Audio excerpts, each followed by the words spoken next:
warahmatullahi wabarakatuh.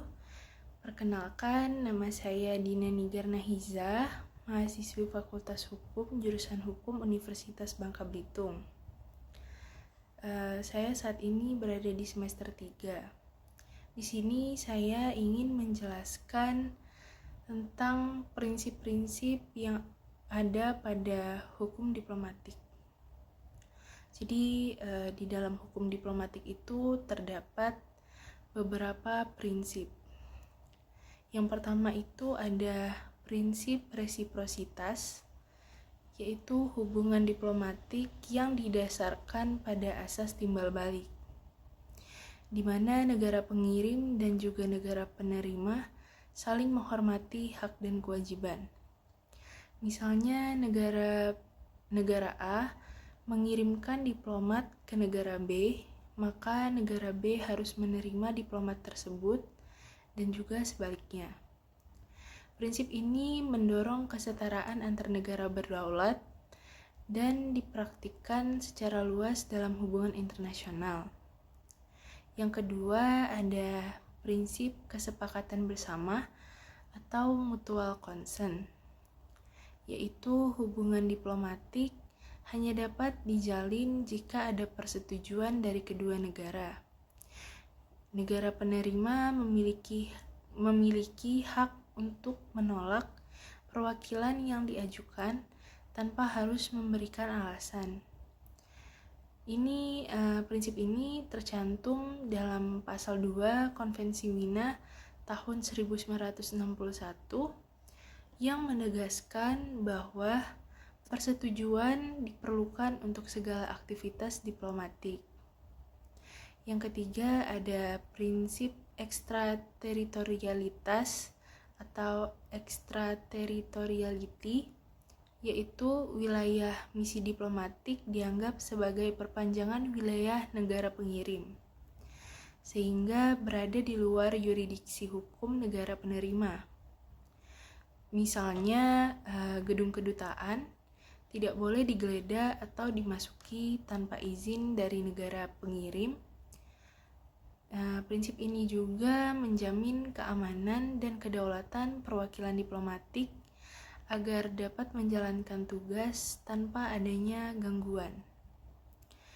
Yang keempat itu ada prinsip penunjukan bebas atau biasa disebut sebagai free appointment. Negara pengirim memiliki kebebasan mutlak dalam menunjukkan kepala misi dan staf diplomatik tanpa adanya campur tangan negara penerima. Jadi negara pengirim itu bebas untuk memilih staf diplomatik yang akan dikirim ke negara tersebut. Jadi negara penerima hanya dapat menolak pengangkatan diplomat berdasarkan alasan, misalnya alasan keamanan nasional atau juga alasan kuat lainnya. Di sini tidak boleh terjadinya diskriminatif atau sewenang-wenang. Dan yang kelima itu ada prinsip kekebalan diplomatik. Diplomat mendapat kekebalan dari yurisdiksi pidana dan juga yurisdiksi perdata. Di sini diplomat itu mendapat kekebalan dari yurisdiksi negara penerima agar terhindar dari gangguan hukum saat menjalankan tugasnya. Kekebalannya mencakup yang pertama ada inviolability atau perlindungan dari gangguan fisik, penangkapan, dan penahanan. Yang kedua ada immunity, kekebalan dari proses hukum di pengadilan negara penerima. Kekebalan ini bukan berarti diplomat itu boleh melanggar hukum seenaknya.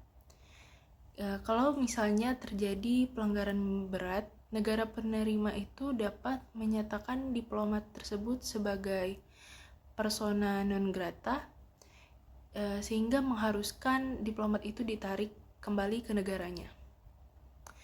Yang keenam ada prinsip hak legasi, yaitu setiap negara merdeka punya hak mengirim dan menerima. Hak mengirim ini legasi aktif dan hak menerima ini legasi pasif. Namun negara, maksudnya ini adalah hak ya, bukan kewajiban, sehingga negara boleh saja memilih tidak menerima atau tidak mengirimkan utusan tanpa dianggap melanggar hukum internasional. Yang ketujuh itu ada prinsip diplomatik atau fungsional necessity, yaitu kekebalan dan keistimewaan yang diberikan demi kebutuhan agar diplomat dapat menjalankan fungsi dan tugasnya dengan lancar, seperti menjaga hubungan baik antar negara, melindungi kepentingan nasional, dan juga warganya yang berada di luar negeri. Yang kedelapan itu ada prinsip penghormatan kedaulatan. Prinsip penghormatan kedaulatan ini hubungan diplomatik menghormati kedaulatan negara penerima. Jadi diplomat dilarang mencampuri urusan dalam negeri tersebut atau melakukan kegiatan kontraproduktif. Baiklah, itu ada 8 prinsip yang ada dalam hukum diplomatik. Saya mendapatkan ini berdasarkan sumber-sumber. Yang pertama itu ada dari Konvensi Wina tentang hubungan diplomatik tahun 1961. Ada juga hukum kebiasaan internasional, prinsip umum hukum internasional, dan juga putusan pengadilan internasional, misalnya ICJ. Prinsip-prinsip ini itu membentuk pondasi kuat agar diplomasi antar negara berjalan dengan aman, efektif, dan sesuai dengan aturan internasional.